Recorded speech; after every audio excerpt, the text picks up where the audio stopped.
Hello everyone, Nubkeks here, and welcome back to our viewer replay coaching series. In today's episode, got a pretty interesting one for you right out of the bat with the Samuro patch. What do you know, we got some Samuro gameplay. We're not actually looking at Samuro himself in this game though, we're going to be looking, this was submitted by MattSax over here, who is playing on Arthas, and it is in quick match. But we'll talk about that in a second. But yeah, he's playing on Arthas, and if you've seen my tier list video, you'll know that I was mentioning that Arthas is, I think, going to be one of the big counters to Samuro in this patch, and it's turned out that Samuro is ridiculously overpowered. So it might be one of the heroes you want to be looking to. So we're going to see exactly how it performs in this video. I'm looking forward to it myself, actually, because I haven't watched this yet already. I haven't had a chance to play yet myself, and this is pretty much the first thing I'm doing in the new patch. So yeah, pretty excited to see exactly how this is going to work out. Is it something I want to bring into Hero League myself?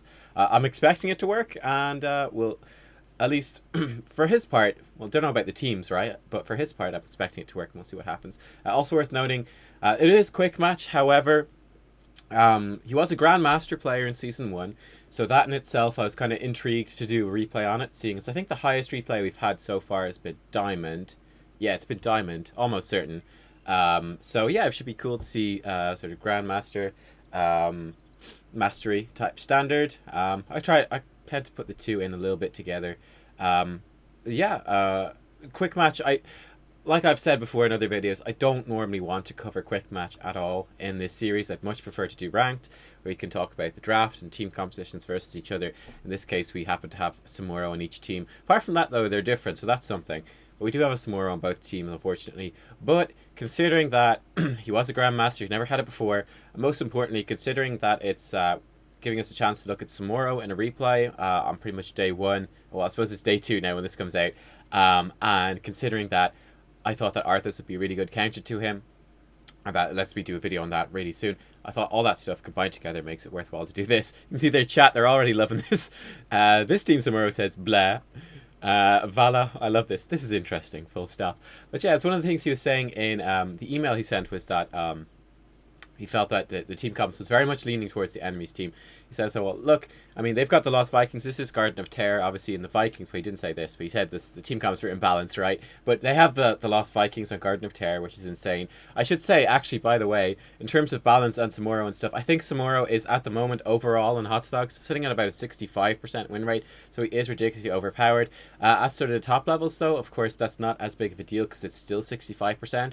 Whereas usually the top level win rates go up substantially. So for example, although yes, Samuro is still #1 win rate currently at master level as well, I think Kerrigan and the Lost Vikings are pretty much both at 65% as well. You got a few heroes down below that too. So he's not as OP at top levels. He's certainly one of the best, if not the best heroes in the game. However, there's plenty of other heroes that are sort of competing with him at a similar level at Master League. However, maintaining a 65% win rate while all the other win rates go down as you go down the leagues is pretty scary. So yeah, he's got 65% overall. So definitely in the lower leagues, he's going to be ridiculously stupid. So watch out for that. Yeah, all right, let's get into it. So they got the Vikings. Vikings and Garden of Terror, obviously fantastic.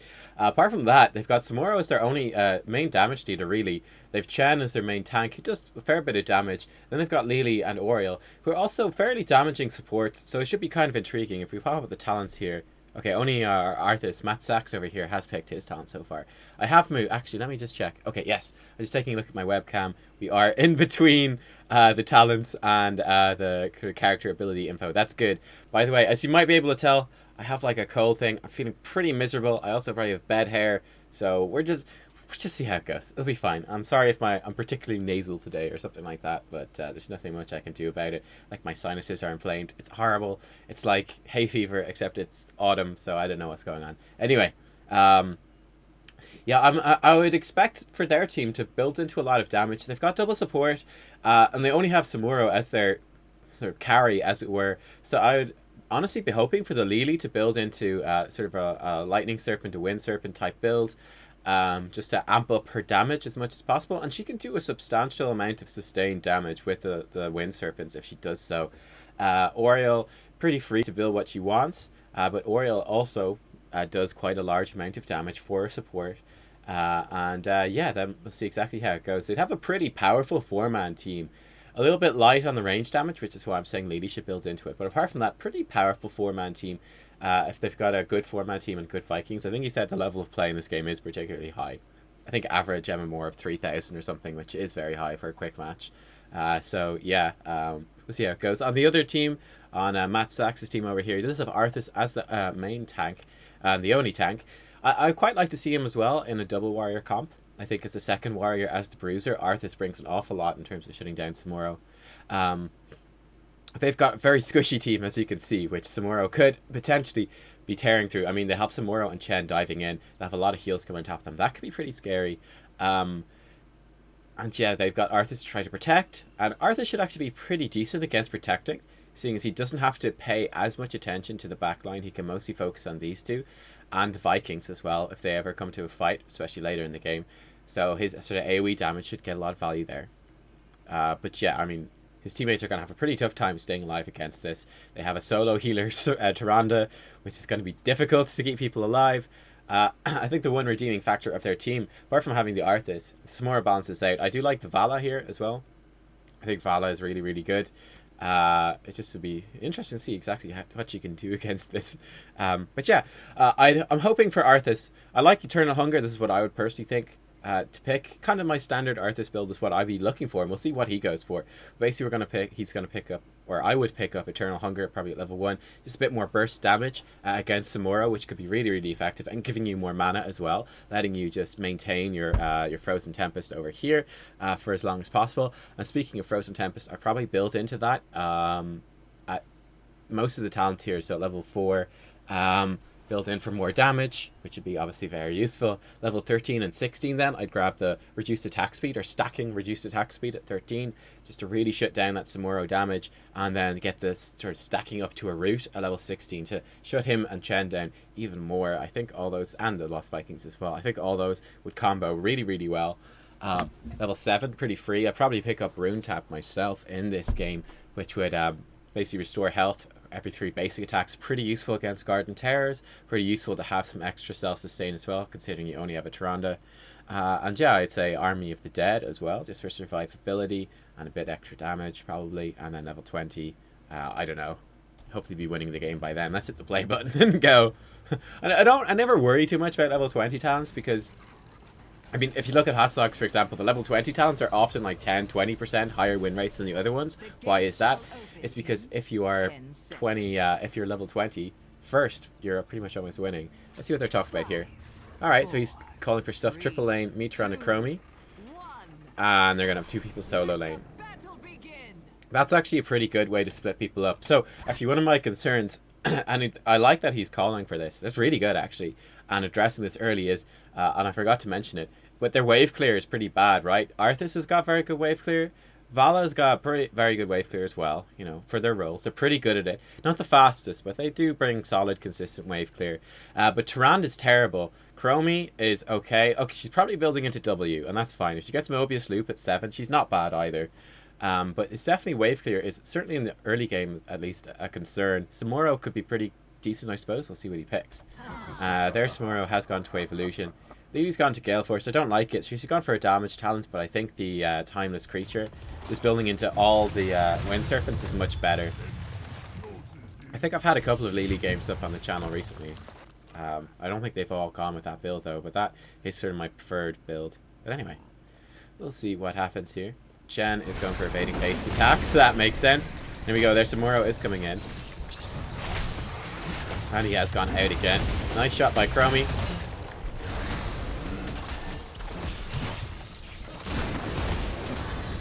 Alright, that's pretty nice. A decent trade. You can see they're having a pretty tough time though, however. Tyrande definitely not being able to keep up the healing with the other one. Mirror image does go down.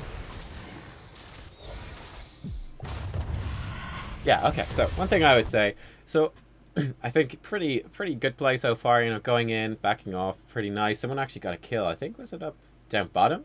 I presume it was the Val. I didn't quite see that actually. But yeah, one thing I noticed was when he was in the middle of the minion wave and the enemy heroes, a little bit slow activating Frozen Tempest, so he did hit it pretty much as soon as I thought, hey, I should probably mention this. Oh, I don't like this time, we'll come back to that. And yeah, then I was kind of going to say as well that you could use Death Coil to heal up yourself as Arthas. It's something you can definitely look into doing, especially to help out the Tyrande early game. You're probably going to run out. It looks like, in the way this lane is working out, that he's going to run out of mana before, he's going to run out of health before he runs out of mana, especially with the level 1 talent helping out in that sense. So I would say you could burn a bit of extra mana to heal yourself with Death Coil. And then when you need to go back to tap for mana and for health, you'll get kind of both equally sort of balanced out when you tap the well. So that's something to watch out for. It won't always be true, but early game at least, I will generally be using Death Coil to heal myself quite a bit. But as you go into the sort of the mid game and the late game, you're having longer fights and you're using a lot more to power the Frozen Tempest. So that's something to watch out for. I will say the enemy team has been split kind of inefficiently. Very inefficiently in terms of their split. Sorry, I'm getting very all stuffed up. I've already sniffled a lot of this. I'm very sorry. But Lily decided to duel me. I mean, Lily, I would actually say that Lily should beat Vala in a lane. If I was playing on Lily, I think I would beat a Vala in the lane. In fact, I think I did that in one of the videos, if I'm not wrong. I could be wrong about that. But yeah, like, Lily should win, because Lily can heal, and Vala can't. And Lily does a surprising amount of damage. I really think that Lily should win that lane. Admittedly, Vala will push her out until level 7, when Lily gets the bouncing Cloud Serpent. Or Wind Serpent. But yeah, it should be more balanced than at that. But anyway, other talents here. I don't like the Celestial Lumen for Tyrande. I think Tyrande is looking for... she's obviously building into healing more. I think it's really unnecessary. I don't think it's a good idea. Ooh, luckily they actually didn't pick up Bribe. They picked up Block. I think that's a big mistake. I really think they wanted Bribe for this map. But yeah, the reduced mana cost, I don't think it's that good. I think the Owl is probably better overall, getting the cooldown reduction. And again, they're going to have so many heroes. They're going to have 3 heroes to hit with each of these. So if you pick up the cooldown reduction Owl and the piercing heroes Owl, and then you pick up like the damage Owl at 16 even, like that's quite a lot of damage to their team. That's also quite a lot of resets from piercing through, which is giving you massive cooldown reduction, and it's going to give you a lot more output in terms of your heals throughout the team fights. Celestial Attunement, it's fine early game. You're going to run out of mana regardless. I don't think it's worthwhile. I'm just a big fan of Owl talents all the time and always. That's what I think makes the most sense with Tyrande. Probably not always true, but for the most part. But yeah, what I was saying with the enemy team, you really want to do like a 4-1-1 split. So you have like your 4 big heroes in one of the lanes, like bottom. Just send all 4 bottom, and then have 1 Viking up here, 1 Viking up here. You can see the Samuro is actually pushing out Baylog quite substantially, so he's playing that pretty well. He's keeping Thunder Dude. Here we go, Arthas stealing their seeds. Really shouldn't be able to do this. You really should not be allowed to do this by the enemy team. They've got the Vikings. They should have all their lanes locked down. They should be moving in strength and winning. Shen is escaping. So this is working out really well so far, I would say. The enemy team is really not playing very well with the Vikings. I'd definitely be extremely critical of them in this sense. They have not grouped up as 4 yet. They've been a bit all over the place. They haven't really pushed their advantage. Alright, so here we go. We're throwing down. Focusing down the Oriole. Very nice. I'd say you probably want to run away at this stage. Okay.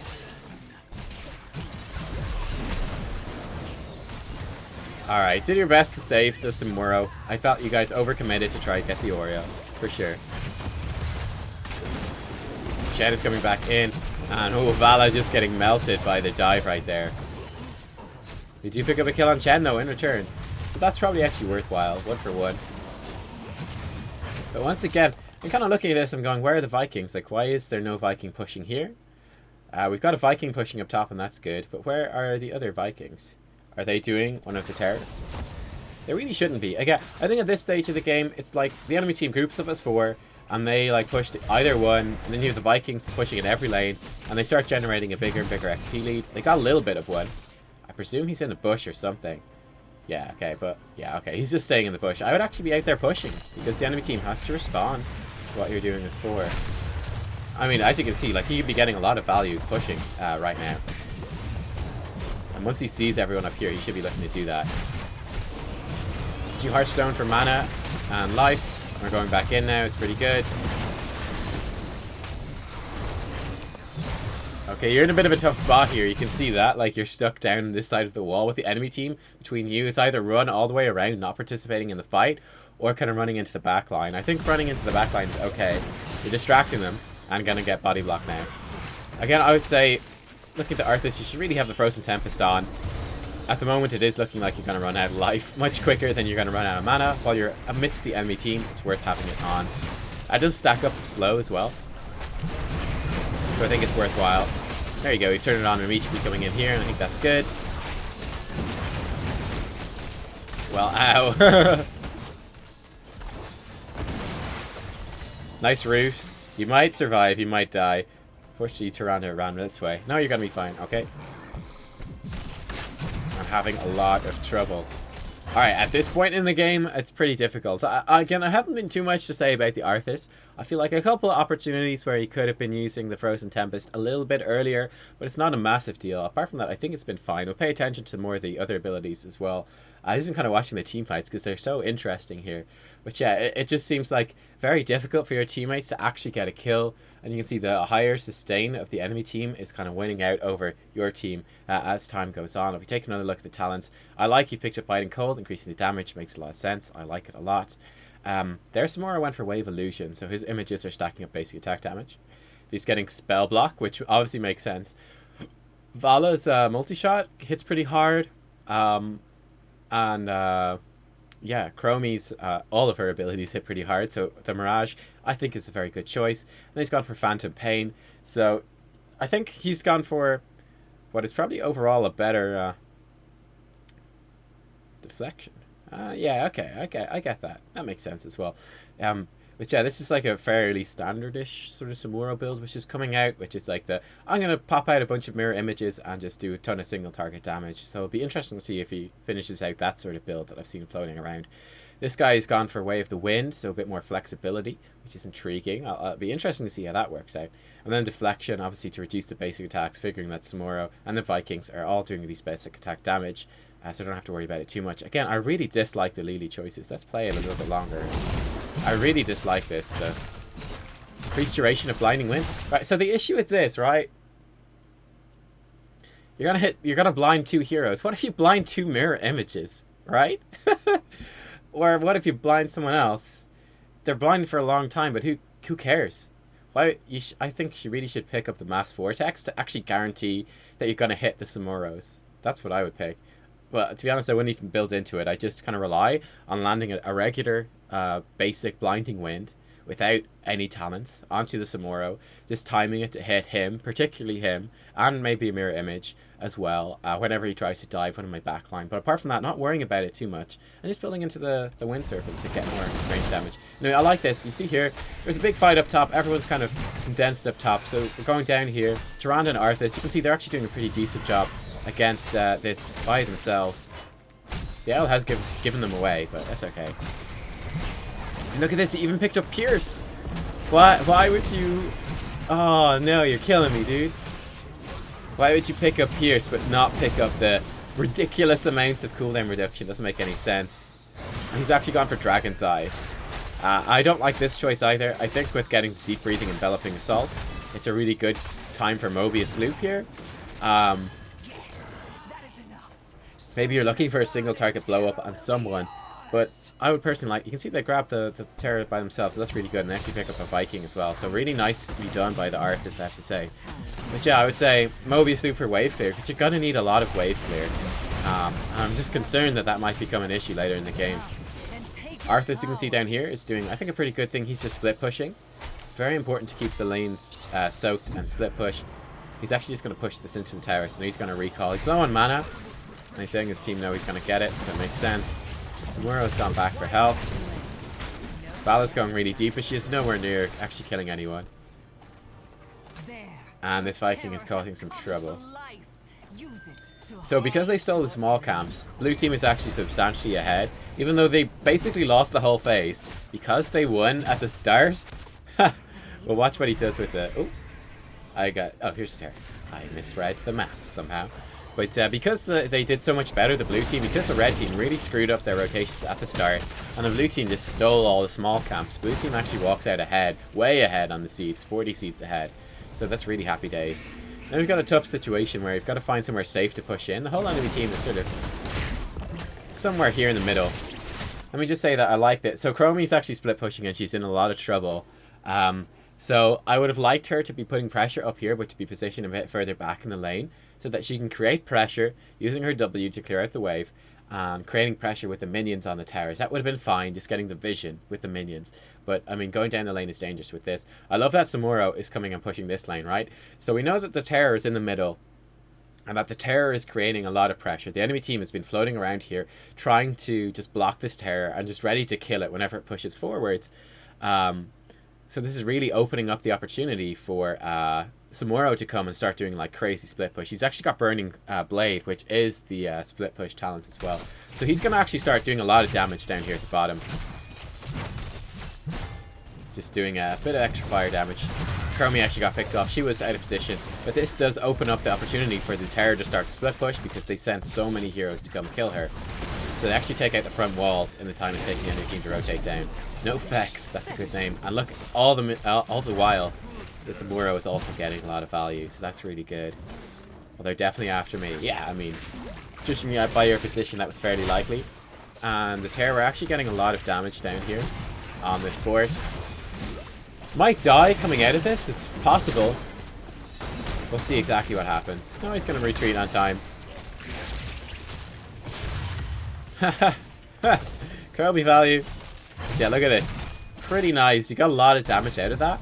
And a lot of that was because they overcommitted to killing the Chromie. I think they could have killed the Chromie or pressured the Chromie out. Only sending Samuro, honestly, right? Because their healing, blue team's healing is so bad. If you get Chromie to almost dead with the Samuro, because she's up here, which you can do pretty easily, you're going to be pretty happy. It looks like Samuro's going to die. Yeah, Samuro died. There we go, Army of the Dead as well. He went for Immortal Coil. So, okay, I would have said the Rune Tap. He went for Immortal Coil. Something to be said for both, I suppose.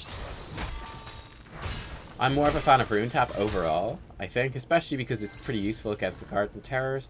But, I suppose it's not a big deal. Oh, also worth mentioning, the level 13 Arthas attack speed slow does work against the Garden Terror things, which is really dumb.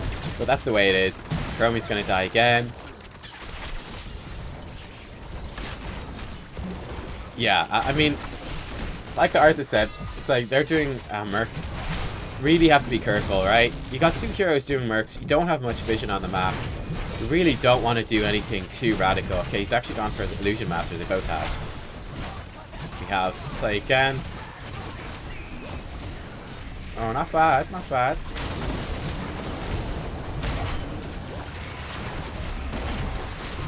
This should be pretty interesting. Their oil can pick up lines as well, which is worth noting. The Arthas is doing a good job of staying in the middle of the team. I would actually have stayed a bit more in the middle and help them back off. So you're calling for a retreat. I would have just called for a retreat and stayed a little bit forwards at the same time, just to help the Vala get out.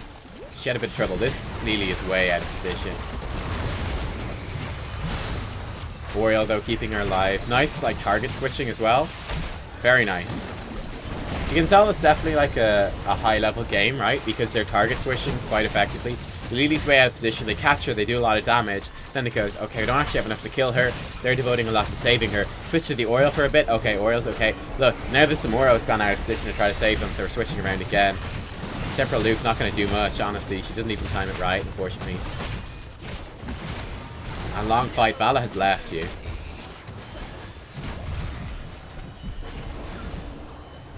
And look, this the enemy team's healing sort of winning out in the end. You did kill the Shen. So honestly, overall, it's a pretty even trade. What Viking down as well. And this is pretty interesting. We'll see what happens up here. The enemy team comes in and steal these seeds. Alright, so this seed phase is going much more like you'd expect it to with the team comp that the enemy has. Nice damage. Ho ho ho ho! Rip! Whoa! That happened quickly.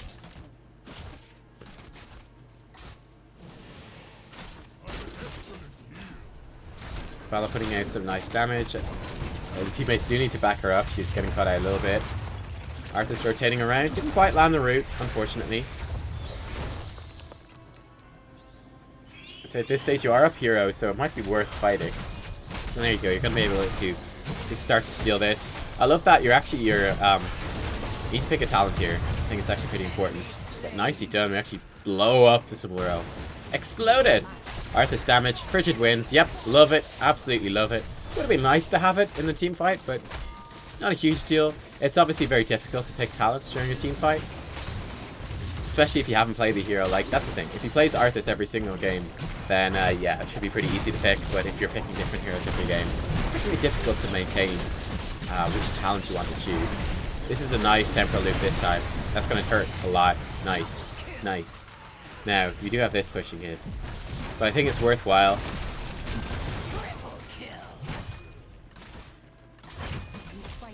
I might even leave the Samuro split pushing and let the others go. Yeah, that's what they're going to do. Good. I like that, actually.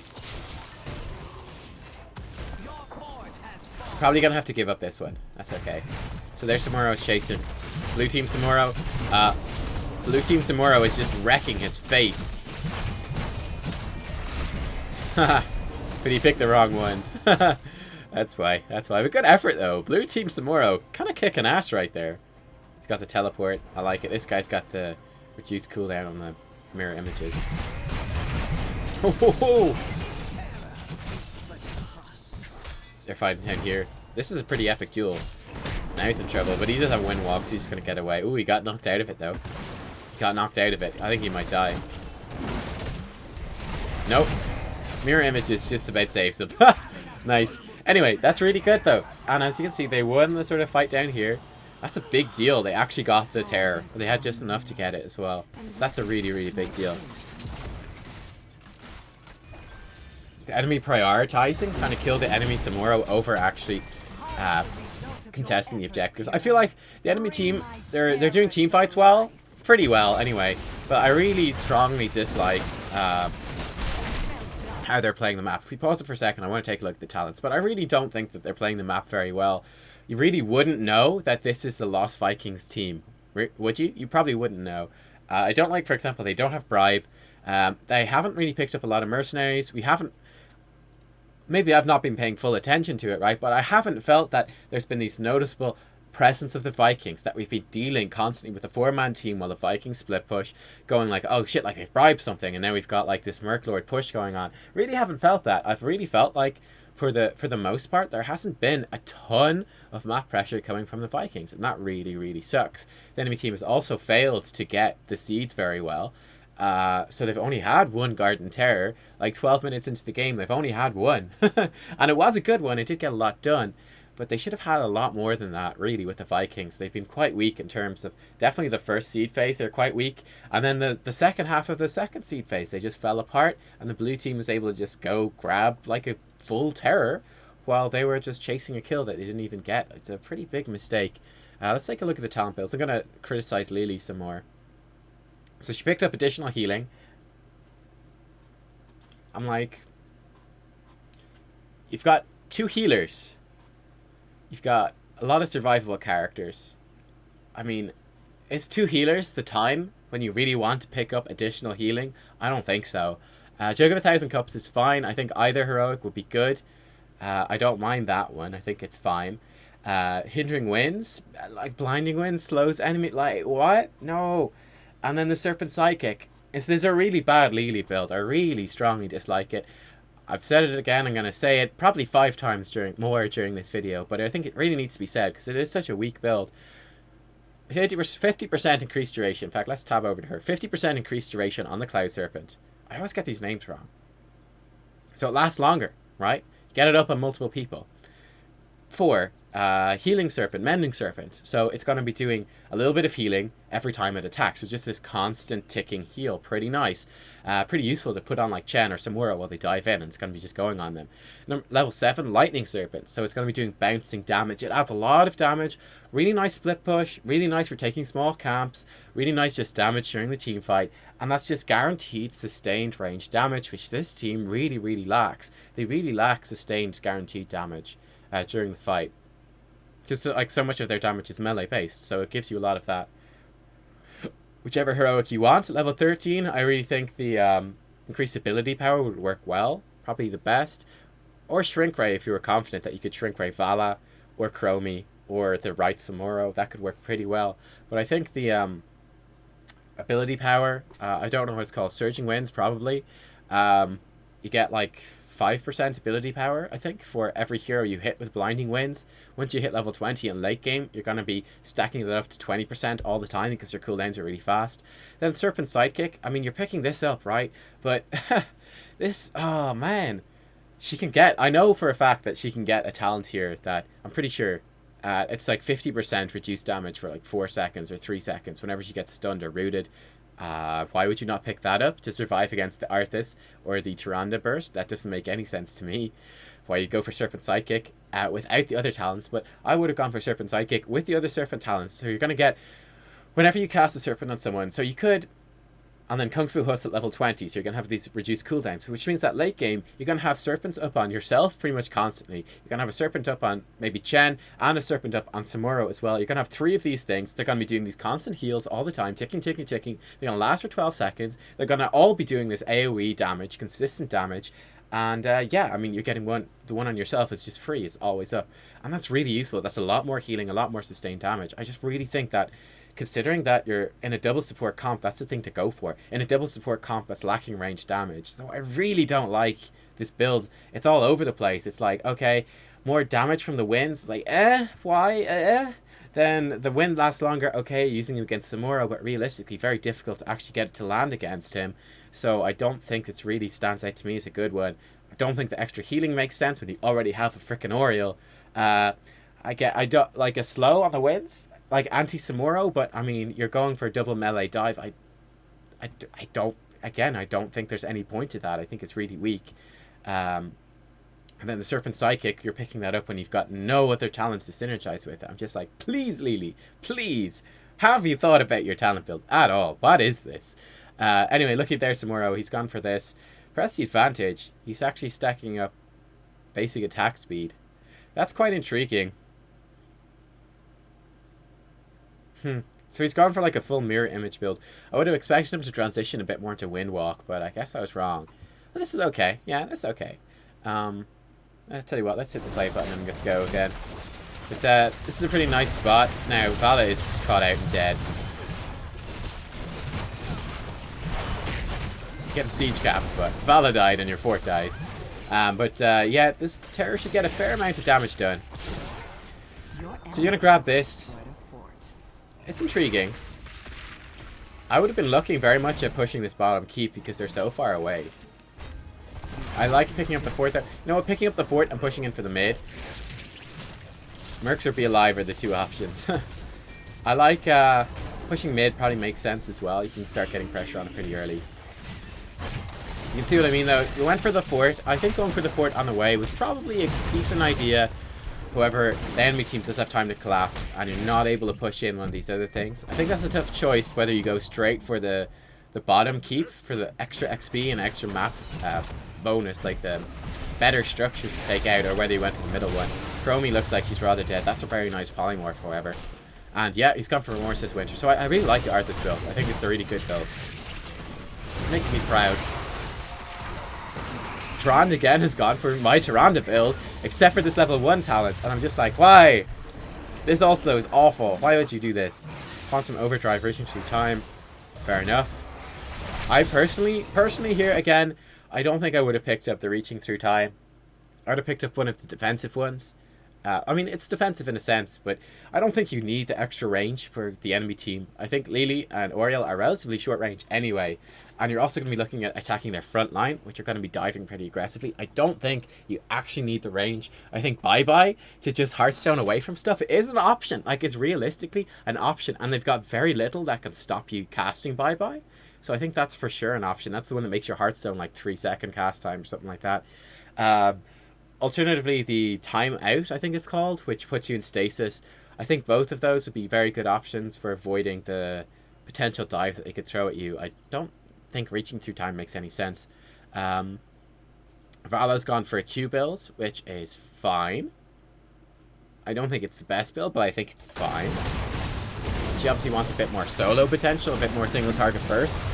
And that kind of makes sense. That is a beautiful star. Oh boy! Holy shit. There's so many enemy heroes here. Look at this. How many enemy heroes are on the map right now? Like 5 million? So, you know, I think the Vala multi-shot build would have been really nice, right? To just be getting that. You would have got a lot of value out of the arsenal, getting the grenades, doing more damage, and giving you reduced cooldown on your W, and then more W damage. I personally probably would have still gone for that. A Manticore getting more max health. I personally would have gone for the W build, definitely here for sure. Myself, I think the AoE damage in the team fight against these multiple heroes would have been quite nice. Would just been a higher damage output overall is what I would have gone for. And probably Rain of Vengeance as well to shut down the Samuro a little bit. I think this is fine. I don't think it's as good as it could have been though. And then the frost shots at level 16 as well, just helping to shut down that Samuro even more. Arthas did fall in that fight. Unfortunately, I think I didn't pay attention. I'm sorry. I suspected he popped his thing a bit too late. His heroic, he might have. I'm not sure. Fights are so chaotic. And one of the things I'm noticing in this replay as well, because it's like a grandmaster sort of level replay, is that there's not too much, or there hasn't been a whole ton to really criticize about the Arthas play. On the whole, I consider the Arthas play has been quite good. I think it's more the strategy of the team and stuff that's more worth noting right here. Let's check out the stats actually. Well, that's bugged. What happens if we do this? Look at that. What is that? That is a bug in the replay time. 4v3. Okay, let's pause this here because Arthas is saying stuff. Let's check it out. We look at the damage right here, though. You can see Vala has done the most damage. The Samuro hasn't done a ton, but in terms of siege damage, he's done well. You can see that MattSax is doing very good. He's got pretty good damage, all things considered.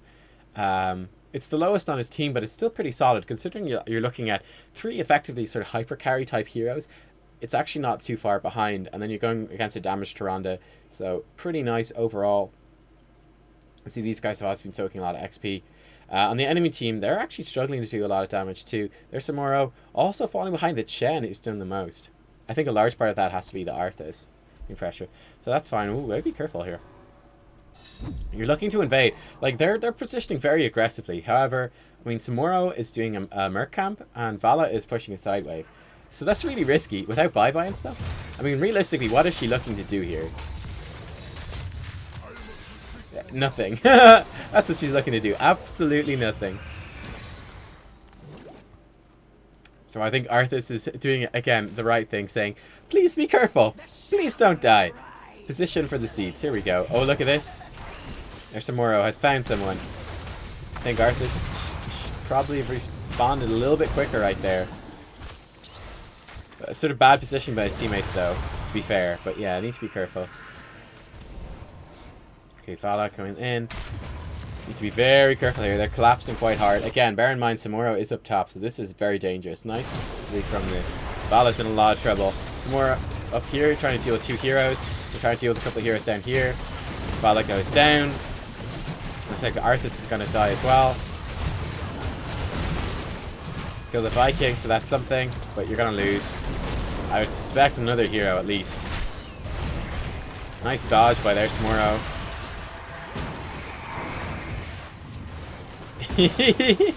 Arthas laying down the law. He is correct. He is correct. I think the Vala went a bit too ham to try to get poke and got caught. Vala, I was retreating full stop. The angry full stop this time. They move faster. I'm not sure if they're angry full stops because she has been using them before. That's intriguing. Does she just stick full stops? It is a pretty aggressive thing to do, full stops at the end of your messages with people. But yeah, so what happened was, Arthas is correct here. The Vala went in for a bit of poke damage, and that stepping out just a little bit too much meant she was caught out. The Arthas was stuck trying to defend against the Chen and the Lily coming from this side. He got caught out basically. The enemy team collapsed very well. They had the Vikings with them as well. So you all died. Now, Gay had a whole ton of fucking seeds because Samuro went and grabbed them, which is pretty cool. Lily has spotted him. Good job, Lily. So he doesn't die. My children must sleep for now. So, okay, like, the fight went really badly, but Samuro got a lot of value off to the side.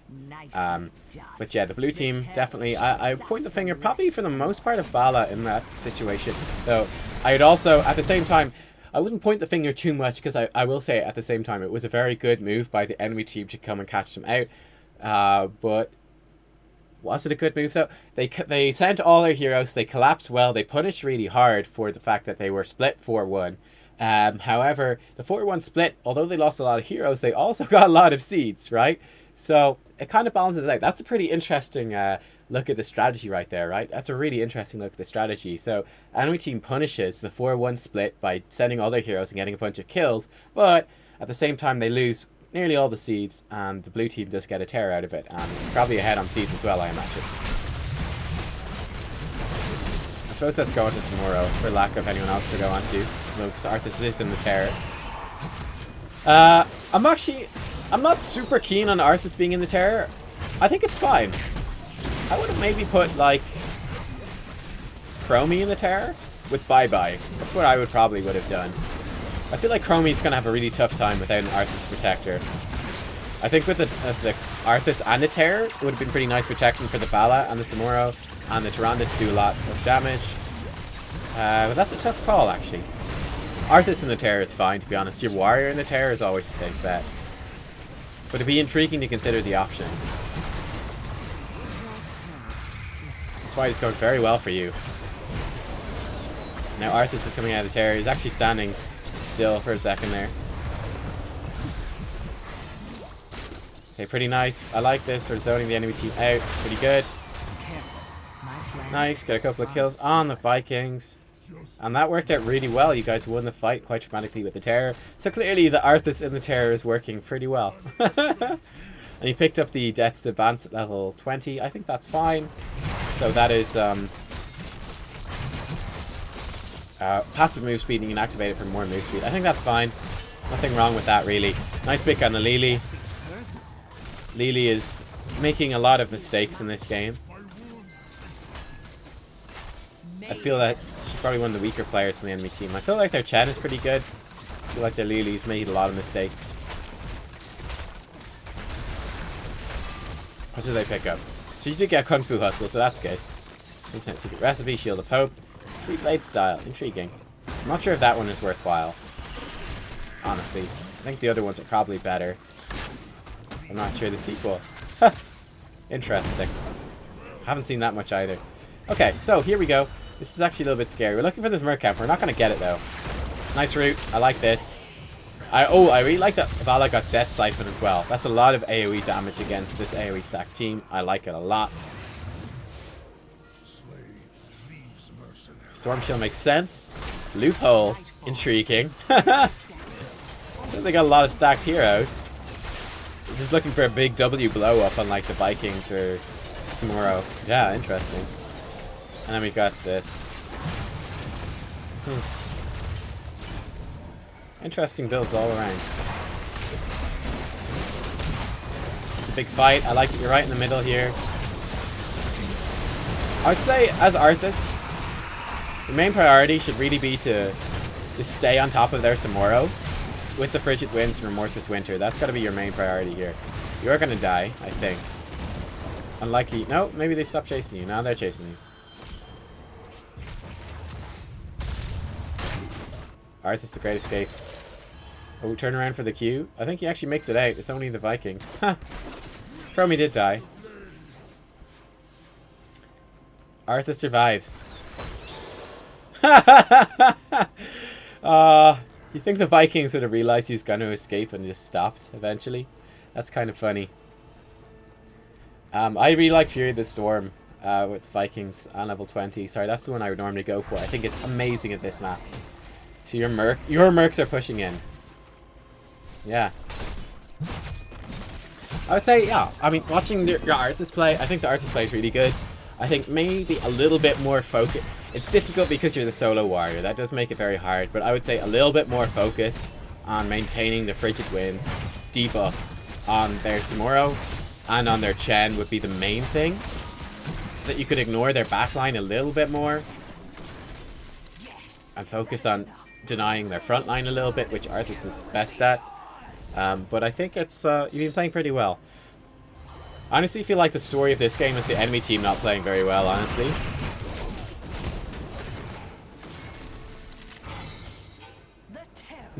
Again, what is Vala looking to achieve by going in this bush? The only thing she risks is death. But don't get too I like that. I do have to say, I really like your Samuro player as well. I think he's been having an excellent game, out trading the enemy Samuro, getting really good split push pressure, getting good mercs and stuff. Like, he stands out to me as playing very well.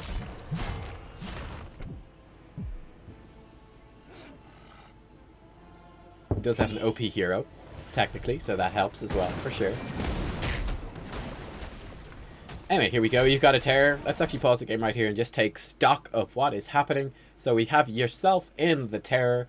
The enemy is down 2 keeps, which is kind of unbelievable. It really should not have happened.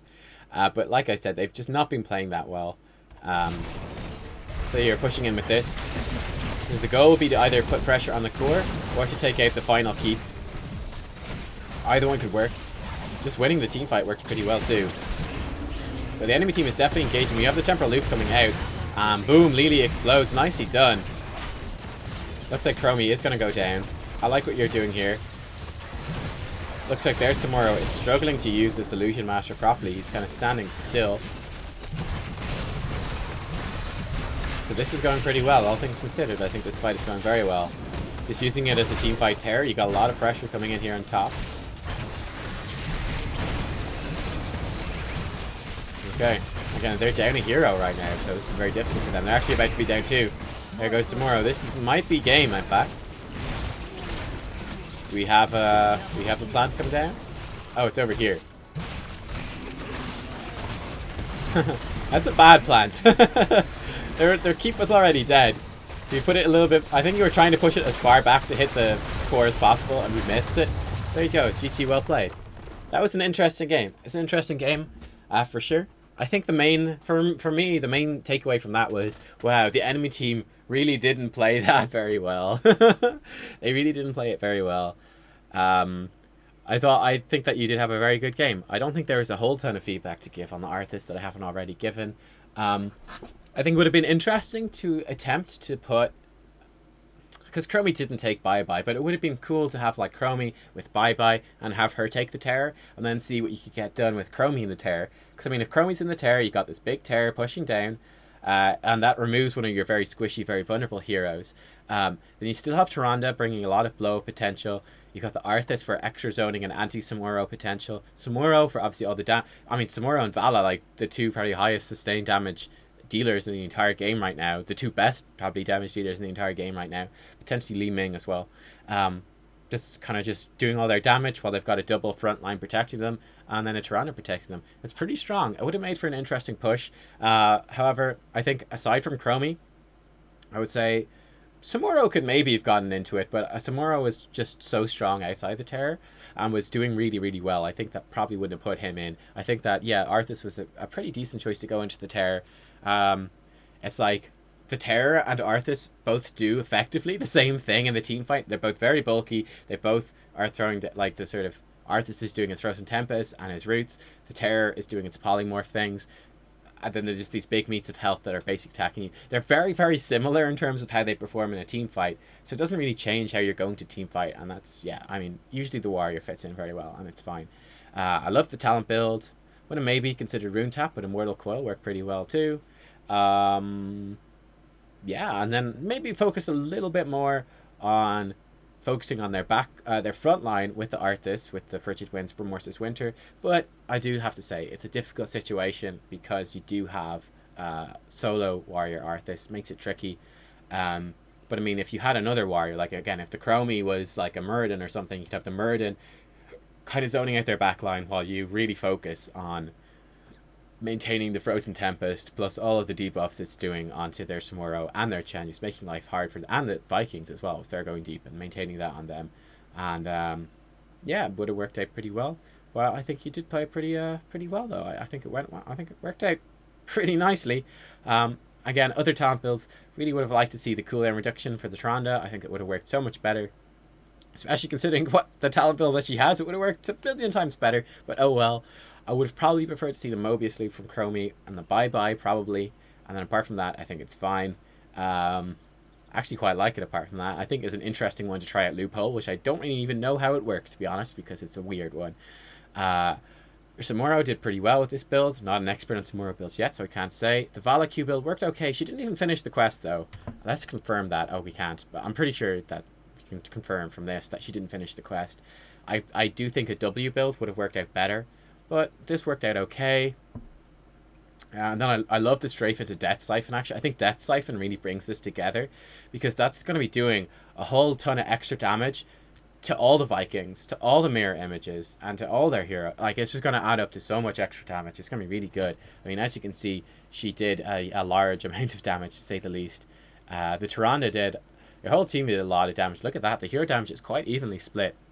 But I mean, like, Arthas did as much hero damage as Samuro, yeah? Arthas did as much damage as essentially a full damage build to Tyrande. That's the power of Arthas right now. The enemy team really lacked in the damage. Like I said, I feel like the enemy team really played it not that well. That's what I would have to say. Again, going over their builds real quick. I guess there's Samuro. It's fine. He's gone for a mirror image build. He's trying that out. It's a coherent build. Again, I can't say, though, for sure what the best Samuro builds are right now. But it's coherent, and give him props for that. The Vikings, they went obviously for block to protect against, obviously, a lot of basic attacking. I think it's not a good choice, though. I think the bribe would have been much better. I think there's a real lack of map pressure that should have been there at the Vikings that wasn't. Especially with Merklord and bribe. They combo so well. Then he's got pretty standard build. Large and in charge. Is okay. Yeah. The sequel. I don't like the sequel. I personally, I really think on Garden of Terror, I'd just go for a split push build, really, which is basically this, but you could get the Impatience as a virtue to really make play again even better, and you rest your stuff even better. You get the bribe, and then get the Fury of the Storm. That's probably what I would go for here on this map, and just purely be focusing on map pressure, basically, and would have got a lot done, because he does have a really strong 4-man team. I've already criticised the Lily enough. The Chen has got a pretty reasonable build, I think. Kind of keg smashy type build. Not sure about a touch of honey being good, but it's fine. I think the Chen build is fine. And then the Oriel's got a pretty legit build as well. Attack speed versus Moro. Yeah, I dig it. I dig it. Samuro didn't really get much done, though. Like we said, his damage wasn't that good. it was good, but it wasn't that good. They had a tough time actually fighting here. I really think Fury of the Storm would help them a lot. It's a lot more teamfight damage too. Oh well. Yeah.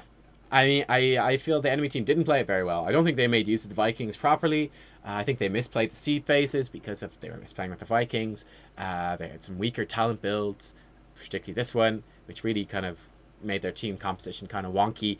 And yeah, I think Lily was just relying on Samuro carrying, and Samuro couldn't do it because they had an Arthas. The Arthas does seem to work pretty well. And yeah, I thought it was an interesting replay. Unfortunately, it was the enemy team making more of the mistakes. So there wasn't too much to criticize from your team. A pretty interesting game overall. Hope you guys enjoyed it. Give it a like if you did. And please, submitting replays. This is like a quick match exception, but for the most part, only Hero League stuff will be the ones I cover. Love getting all the different levels of play. It's great. What else? Oh, yes. No Sylvanas replays. I'm not kidding you. I've got at least 5 Sylvanas replays. And Sylvanas was like the hero I did like 2 heroes ago in these replays. I'm not doing a Sylvanas replay for a long time. So sorry for everyone. I'm not kidding. Like at least 5 Sylvanas replays. I was like, no, I just covered Sylvanas. Don't send me any more. So no more Sylvanas replays, please. Other heroes. We're going to try to cover a variety of heroes in this series. So yeah, if you got other heroes, that'd be great. Someone did send me an Abathur replay, but obviously I can't follow the Abathur in the replay client. So if you want to do that, I'd say if you're playing Abathur or the Lost Vikings, or any hero like that that's kind of got wonky camera movements, or they're doing multiple things around the map at the same time, I would say if you could just like record your gameplay and put it up on YouTube. I know that won't work for everyone, but for the people it does work for, if you could do that, then send me a link to like the unlisted video or something, and then we can go through the replay through your video. Because like with Abathur, it's like I can't tab around here, but like you're clicking around the map, you're constantly doing stuff, and I can't see that in the replay client. So someone had sent in an Abathur with Samuro gameplay, I think from Hero League, and I was like, oh, that would be really cool to cover. And then I went, oh wait, no, I can't, because I can't actually see what the Abathur is doing, which is the point of the replay, because the replay client doesn't work that way. So yeah, anyway, just in terms of that, And yeah, try to keep all the replays, obviously, from now on. Stick to the Samuro patch. Hasn't been a ton of changes, but still good to have it with the Samuro stuff in there. And the bigger map pool, which is nice as well. That's all from me, guys. Thank you for watching. I'll see you all next time. Oh, I think the webcam... It's been very sunny, so the webcam light levels is a bit wonky. Anyway, I'll see you all next time, guys. Bye-bye.